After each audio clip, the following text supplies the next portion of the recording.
Hey folks, Colin here from Sumthins Recording, and today I'm going to show you how to compress drum rooms step by step.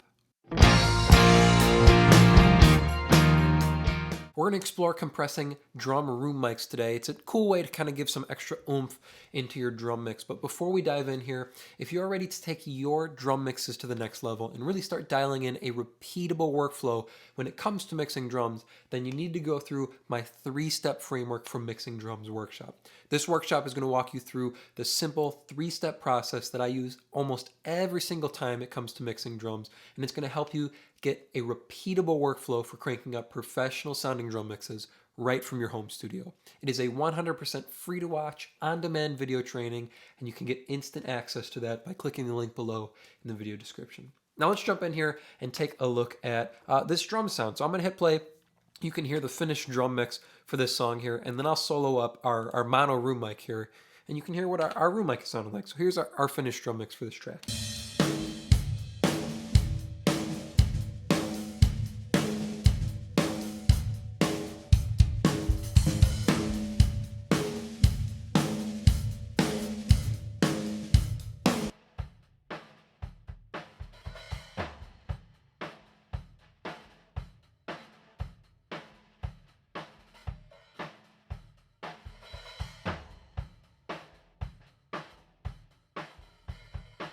So it's a good sounding mono room. You can tell it's not a very big room. It's not a very live sounding room. We've got a baffled off pretty much room back here, an isolation room where we track drums. I've always been a proponent of, adding ambience afterwards, because you can always add more ambience, but you can't really take away ambience from a room. It's a very tricky sort of process. So it's a smaller sort of room here, pretty dead sounding. And the only thing I've got running on the room at the moment is this EQ. I'm rolling off a little bit of the sub area, and then I'm rolling off all of the cymbal sound up on the top end, because I don't want any of that harshness or cymbal noise coming in, any of that top end. I'm leaving most of that to our overheads, and then of course from our spot mics is where we're getting our top end. So we're rolling that off, and then I'm pulling out a ton of the low mid area here at 360. This is making sure it's not too muddy or anything like that. There's no frequencies building up inside our room here. So take a listen. You can hear it with our EQ, and then I'll bypass it. You can hear our raw room mic sound.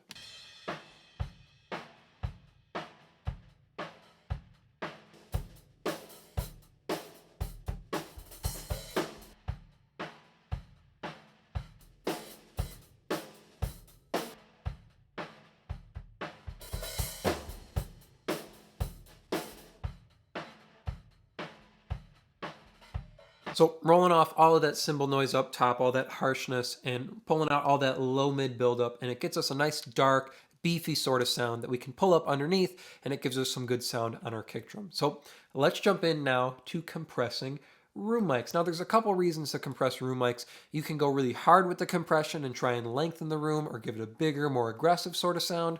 And you can keep it pretty light as well, and just kind of maybe exaggerate the transients a little bit. And we're gonna go both ways here. So what I'm going to start with maybe is going a little bit gentler with it. So we'll go 3-to-1 here, and we'll kind of just tap some of these bigger notes and maybe see if we can emphasize some of the transients here. So I'm going to hit play. I'm going to pull the threshold down. I'm going to leave the ratio at 3-to-1, so we're not going too aggressive with it, but we're not being really, really gentle and being transparent either. I'm going to pull our threshold down quite a bit here, and we're going to adjust our attack and release here. Okay, that's our first step here. We choose our ratio, whether we want to be really aggressive and really try and limit these transients or limit any peaks, or if we want to be more gentle with it. I'm going kind of in the middle here. And then pulling our threshold way down is going to help us see and hear how our attack and release are working, and we can kind of set those to work with the track here.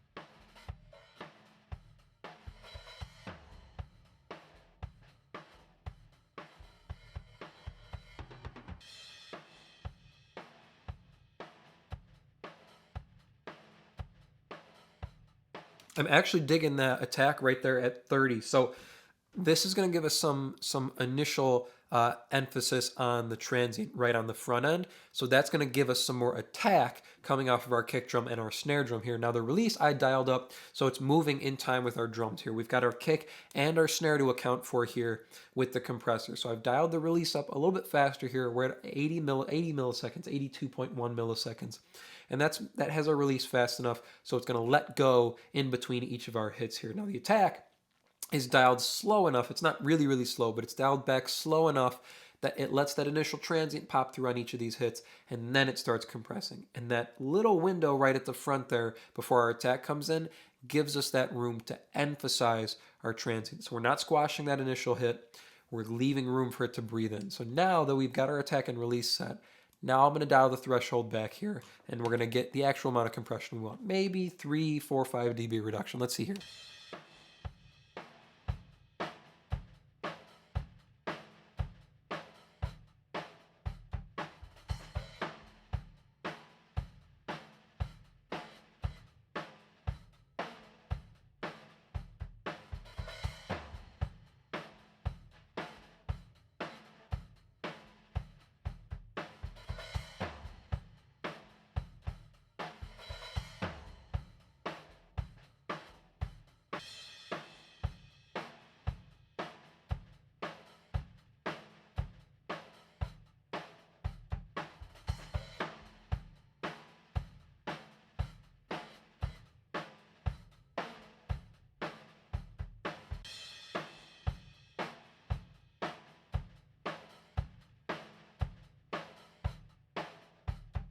You can hear now we're doing about 3, 4 dB reduction on the kick and the snare here as we're going through, but then we've got these bigger peaks where we're hitting that low floor tom, and then we reach about 6 dB reduction. So we're doing the work with the compressor to kind of even out these hits on our room mic, but we're also using our attack and release to emphasize the front end transient and give our room mic some more attack and some more oomph on the front end. So take a listen one more time here. I've dialed the makeup gain up 1.5 dB to balance the gain in and out of the compressor. But take a listen here. We're going to start without it, and when I kick it in, really focus in on the kick drum, and you'll hear we get an extra kick of attack right on the front end, which is awesome.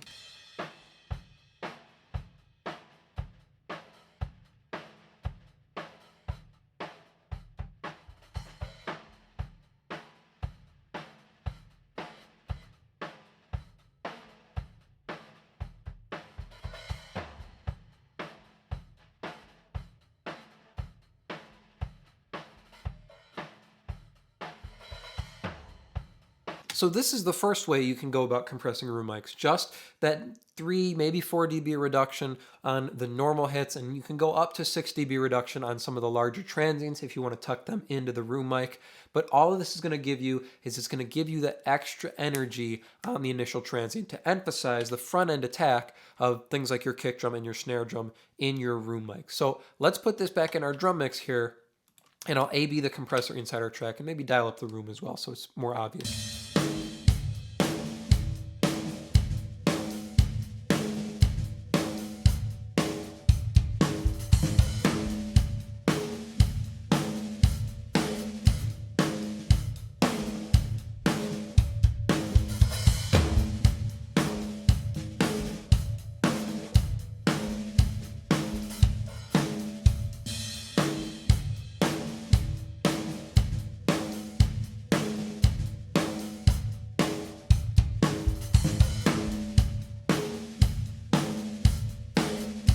So this is a more natural way to treat your room mic and get that extra bump of energy from it, just with that 3 or 4 dB of reduction there. And you can hear it kind of adds that extra sort of sucky sound on our kick drum, and that's that extra attack and that extra emphasis on the transient. Now, the other way we can treat this, if we reset our threshold here, is we could go more aggressive with it. So let me go up to 4:1 here. I'm going to make our ratio more aggressive here.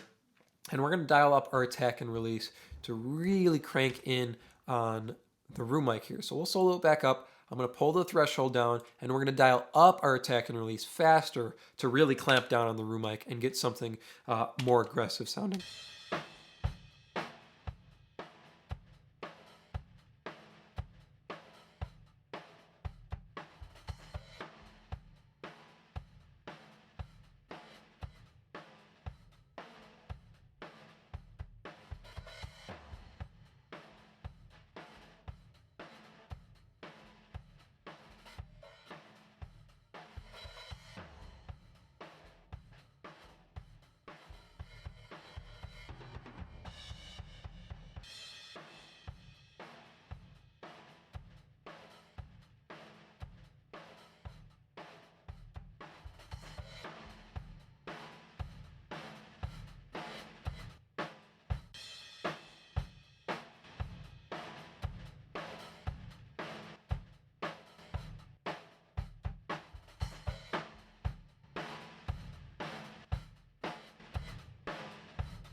Okay, so I've got the attack and release set where I want them here. You can see I went all the way fast with the attack here. And I'm going to do one more demonstration with it, but let me talk about the attack and release settings here first. I went all the way fast with the attack, so we're leaving no room for any kind of initial transient to pop through on both the kick and the snare drum coming through on our room mic. And then I dialed the release up to about 40 milliseconds here. We're at 38.4 milliseconds, and that has the release time fast enough that it's immediately snapping back after our hits, so it's not clamping down on anything too long. It's grabbing our hits and then letting go and getting ready for the next one. Now, the threshold I haven't quite set yet. I was just messing with it to see how we're sitting at the moment. Let me reset our threshold and get set at the amount of compression we want to be doing here.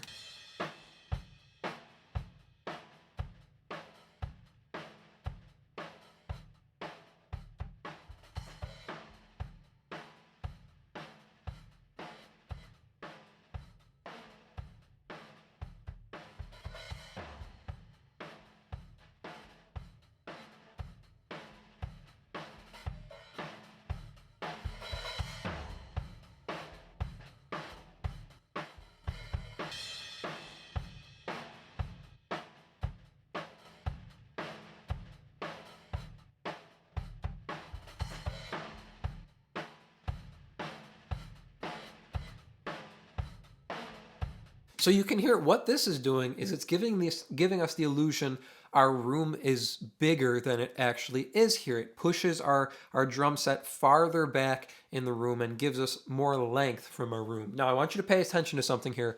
I'm going to slow our attack time down. Pay attention to how the length of our room sound changes.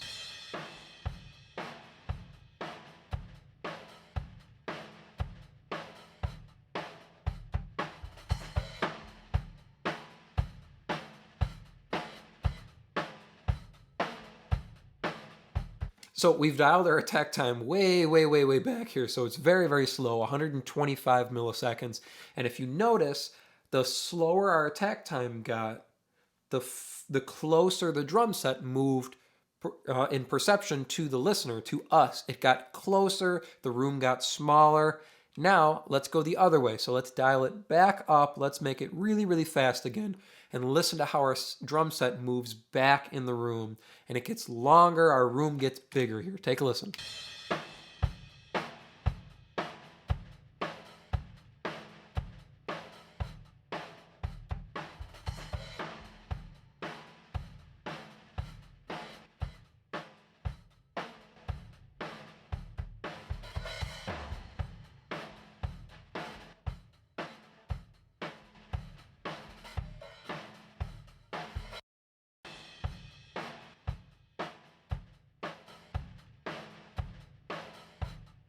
So now you can hear, as we A-B the compressor, we go from a tighter sounding room to a bigger, more aggressive sounding rock room. So take a listen without, and then I'll add our compressor in, and you can hear how we make our room bigger.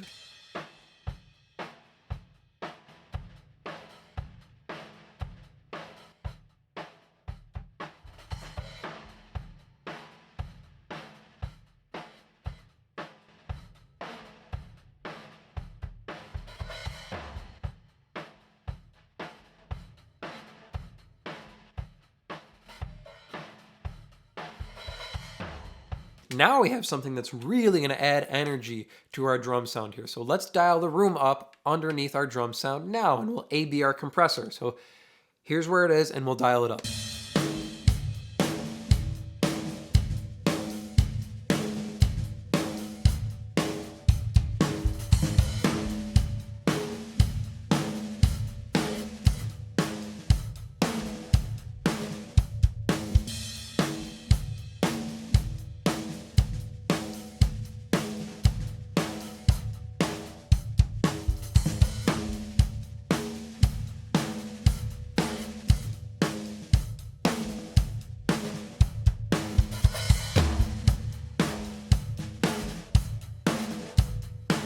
It's adding a lot of length to our drum kit here. I muted our stereo room mic so you could hear it a little bit better. So listen one more time here, and I'll solo up the room again as well so you can hear what we're doing just on our room mic. But here's one more time in our kit.